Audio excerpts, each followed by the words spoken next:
இந்தியாவோட சிலிக்கன் வேலி அப்படின்னு அழைக்கப்படக்கூடிய பெங்களூரு. இப்போ இந்த பெங்களூருக்கு ரொம்ப பெரிய ஒரு கஷ்டகாலம் வந்துருச்சுங்க. தண்ணீருக்காக மக்கள் ரொம்ப அவஸ்தைப்படுறாங்க. இந்த சிச்சுவேஷன சவுத் ஆப்பிரிக்காவுல இருக்கிற கேப் டவுன் இந்த நகரத்தோட ஒப்பிட்டு பார்க்குறாங்க. 2018 காலகட்டங்கள்ல பார்த்தீங்கன்னா, கேப் டவுன் கிட்டத்தட்ட டே 0 நெருங்கி ரொம்ப பக்கத்துல போயிட்டாங்க. அந்த அளவுக்கு கொடூரமான ஒரு சிச்சுவேஷன் இப்ப பெங்களூருக்கு வந்திருக்கு. இத பத்தி இந்தியன் இன்ஸ்டிடியூட் ஆஃப் சயன்ஸை சேர்ந்த ஒரு புரொஃபசர் டாக்டர் டிவி ராமச்சந்திரா இவங்க என்ன சொல்லியிருக்காங்க, இதுக்கு என்ன காரணம், இதுக்கான சொல்யூஷன்ஸ் என்ன, என்ன நடவடிக்கைலாம் எடுத்தா பெங்களூர் வந்து இந்த கேப் டவுன் மாதிரி மாறாம இருக்கும் அப்படிங்கிற எல்லா டீட்டெயிலான இன்ஃபர்மேஷனுமே இந்த வீடியோல பார்ப்போம். வெல்கம் டு தமிழ் சாளரம்.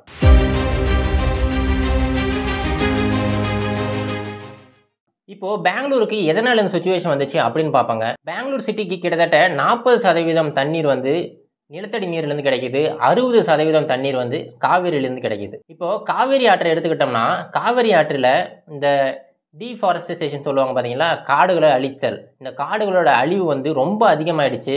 இப்போ காடுகள் அழிவு அதிகமானதுனால என்னாச்சுன்னா, காவேரி அந்த நதியால் தண்ணீரை வந்து அங்கேயே சேகரித்து வைக்க முடியல. இப்போ நல்லா யோசிச்சு பாருங்க, காவேரி வழியாக தண்ணீர் நிறைய வந்துக்கிட்டு இருக்கு. அந்த இடத்துல நிறைய மரங்கள், நிறைய செடிகள் எல்லாமே இருந்துச்சு. அந்த வேர் பகுதியில் காரணமாக தண்ணீர் வந்து அந்தந்த இடத்துல அப்படி அப்படியே ஸ்டோர் பண்ணி வைக்க பார்க்கும். ஆனால் எல்லா மரங்களுமே வெட்டப்பட்டதுனால தண்ணீர் டைரெக்டாக கடலில் போய் கலக்குது. இது ஒரு முக்கியமான காரணம். காவிரியோட அந்த காடுகள் அழிக்கப்பட்டது. கிட்டத்தட்ட 45% காடுகள் வந்து அழிக்கப்பட்டுருச்சு. இப்போ கணக்கெடுப்பு படி கிட்டத்தட்ட 18% காடுகள் மட்டும்தான் எஞ்சி இருக்கு. இந்த காடுகளுமே அழிக்கப்பட்டா காவிரியில் தண்ணீர் தேக்கம்ங்கிறது ரொம்ப குறைஞ்சி போயிடும். எவ்வளோ தண்ணி வந்தாலுமே அது அப்படியே ஓடி கடலில் போய் சேர்ந்துடும். இது ஒரு முக்கியமான காரணம். காவிரி நதியினால் இந்த தண்ணீரை சேகரித்து வைக்க முடியல. இப்போ இரண்டாவது காரணம் என்னென்னு பார்த்தீங்கன்னா, நிலத்தடி நீர். இப்போ நிலத்தடி நீர் வந்து அதிகரிக்கணும்னா என்ன பண்ணணும், நம்ம எந்த அளவுக்கு முடியுமோ அந்த அளவுக்கு தண்ணீரை நிலத்தடியில் கொண்டு போகணும்.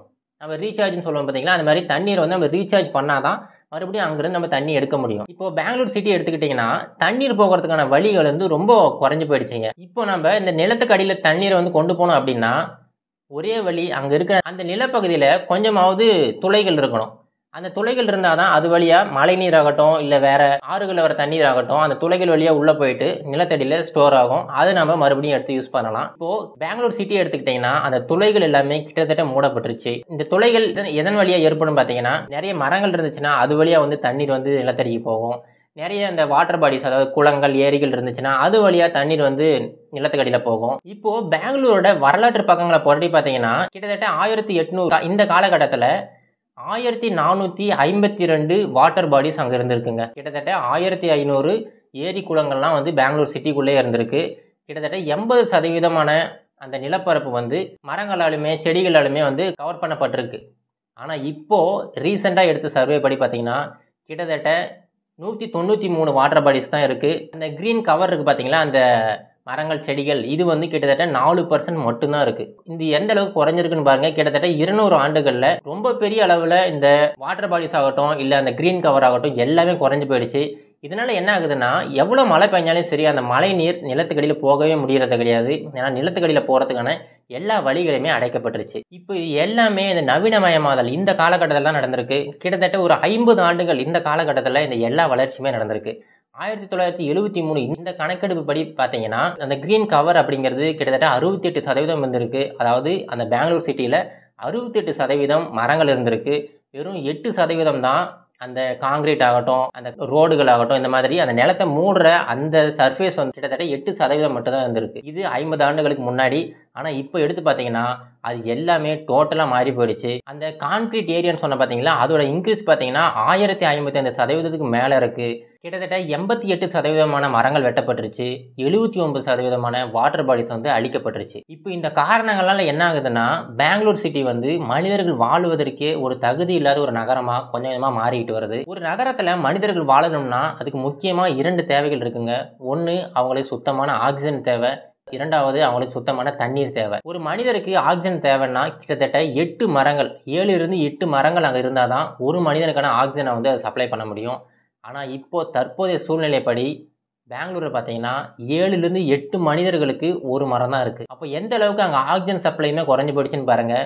இப்போது தண்ணீரோட சப்ளையுமே கொஞ்சமாக குறைஞ்சி போயிடுச்சு. இதே நிலைமை நீடிச்சுக்கிட்டே போச்சுன்னா கண்டிப்பாக பெங்களூர் வந்து இந்த கேப் டவுன் சொல்கிறேன் பார்த்தீங்களா, அந்த கேப் டவுனோட ரொம்ப அதிகமான ஒரு வறட்சியை சந்திக்க நேரிடும். இப்போ பெங்களூர் பார்த்தீங்கன்னா, ஆல்ரெடி இந்த த்ரெஷ்ஹோல்ட் லிமிட்ட வந்து ரீச் ஆயிட்டாங்க. இப்போ அதிகப்படியான மக்கள் தொகை அதிகமா இருக்கு. அதிகப்படியான கான்கிரீட் அங்க இருக்கு.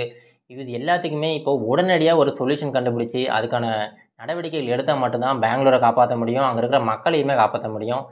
ஆனா, அங்க இருக்கிற அரசாங்கமாகட்டும், அங்க இருக்கிற அதிகாரிகளாகட்டும், மறுபடியும் இந்த மிஸ்மேனேஜ்மென்ட் பண்ணிக்கிட்டே இருந்தாங்கன்னா, கண்டிப்பா பெங்களூர காப்பாத்துறது ரொம்ப கஷ்டமா போயிடும். இப்போ இதுக்கான சொல்யூஷன்ஸ் என்ன அப்படிங்கிறத பார்ப்போங்க. இப்போ பெங்களூர் சிட்டிய மட்டும் எடுத்துக்கிட்டீங்கன்னா, அவங்களுக்கு ஒரு வருஷத்துக்கு எந்த அளவுக்கு மழைப்பொழிவு இருக்குன்னு பார்த்தீங்கன்னா, கிட்டத்தட்ட 700லிருந்து 850 மில்லிமீட்டர் மழைப்பொழிவு இருக்கு. இது நீங்க கணக்கு போட்டீங்கன்னா, கிட்டத்தட்ட 15 டிஎம்சி அளவுக்கான தண்ணீர் வந்து மழை நீரிலிருந்து மட்டுமே உங்களுக்கு கிடைக்குது. பெங்களூர் சிட்டியோட மொத்த தண்ணீர் தேவை எவ்வளோன்னு பார்த்தீங்கன்னா, 18 டிஎம்சி ஒரு வருஷத்துக்கு. இப்போ இந்த கால்குலேஷன் பாருங்க. 15 டிஎம்சி உங்களுக்கு மழைநீர்லேருந்து கிடைக்குது. உங்களுக்கு தேவையான தண்ணீர் 18 டிஎம்சி தான். ஒரு 3 டிஎம்சி தான் உங்களுக்கு வந்து ஷார்ட்டேஜ் இருக்கு. அப்போ எல்லா வீடுகள்லுமே இந்த மழைநீர் சேகரிப்பை வந்து இம்ப்ளிமெண்ட் பண்ணாங்கன்னா, கண்டிப்பா இந்த தண்ணீர் தேவைய மழைநீரிலிருந்தே நம்ம அதிகப்படியான பூர்த்தி செய்ய முடியும். கிட்டத்தட்ட 75% தண்ணீர் தேவைய மழைநீரிலிருந்தே நம்ம பூர்த்தி செஞ்சுக்க முடியும். 2வது விஷயம், வாட்டர் ரீபடுத்தின தண்ணீரை மறுபடியும் ரீசைக்கிள் பண்ணி மறுபடியும் பயன்படுத்துறது. பெங்களூர் சிட்டி எடுத்துக்கிட்டிங்கன்னா, கிட்டத்தட்ட 18 டிஎம்சி அளவிலான தண்ணீர் வேஸ்ட் வாட்டரா வெளியில வந்துகிட்டு டிஎம்சிய மறுபடியும் நம்ம ரீசைக்கிள் பண்ணோம்னா, அதிலிருந்து நம்ம கொஞ்சம் தண்ணீர் 3வதா பார்த்தா அந்த ஏரிகள், இந்த குளங்கள்லாம் இருக்கு பார்த்தீங்களா, அதில வந்து தண்ணீர கொஞ்சம் சேர்த்து வைக்கிறது. தண்ணீர வந்து கொஞ்சம் அதிகமா சேர்த்தோம்னா என்ன ஆகும்னா, நிலத்தடி நீரோட மட்டத்த கொஞ்சமா இன்க்ரீஸ் பண்ண முடியும். இந்த மாதிரி பல வழிகள் இருக்கு. இது எல்லாத்தையுமே நம்ம கொஞ்சம் கொஞ்சமா இம்ப்ளிமெண்ட் பண்ணா மட்டும் தான், பெங்களூர வந்து திரும்ப மீட்டெடுக்க முடியும். இது எல்லாமே அரசாங்க அதிகாரிகள் கையில தான் இருக்கு. மக்கள் கையில தான் இருக்கு. இப்போ சமீபத்தில என்ன ஆச்சுன்னா, இந்த மிஸ்மேனேஜ்மென்ட்ங்கிறது இன்னும் கன்டின்யூ ஆகிக்கிட்டு தாங்க இருக்கு. இப்போ என்ன ட்ரை பண்ணிக்கிட்டு இருக்காங்கன்னா, அந்த ஏரிகள்லாம் இருக்கு பார்த்தீங்களா, அந்த ஏரிகள வந்து முழுமையா சுத்தம் படுத்தாத தண்ணீர், அத வந்து ஃபில் பண்ணலாம் அப்படின்னு சொல்லிட்டு ஒரு பிளான் போய்க்கிட்டு இருக்கு. ஆனா இது வந்து கொஞ்சம் கூட சரி வராத ஒரு ஐடியா. ஏன்னா, அந்த ஏரிகள் வந்து மறுபடியும் உயிர்ப்பிக்கணும்னா, தூய்மையான தண்ணீர்ல பண்ணா மட்டும் தான் உயிர்ப்பிக்க முடியும். அதில நம்ம மறுபடியும் ஹால்ஃப் ப்ராசஸ்ட் அப்படிங்கிற ஒரு அழுக்கான தண்ணீர கொண்டு போய் ஏரிகள்ல விட்டோம்னா, ஏரிகள் வந்து மறுபடியும் அழுக்காக செஞ்சுரும். அந்த ஏரிகள திரும்ப பயன்படுத்த முடியாத ஒரு நிலைமைக்கு கொண்டு போய் விட்டுருவாங்க. இது எல்லாத்தையுமே அரசாங்கம் வந்து சரியான வழியில நடைமுறைப்படுத்தினா மட்டும் தான் பெங்களூர மீட்டெடுக்க முடியும். மக்களுமே இதுக்கு கொஞ்சம் துணை நின்னா மட்டும் தான் பெங்களூர மீட்டெடுக்க முடியும். இதோட இந்த வீடியோ முடிச்சுக்கலாங்க. மீண்டும் ஒரு நல்ல இன்ஃபர்மேஷன் உங்கள சந்திக்கிறேன். நன்றி, வணக்கம்.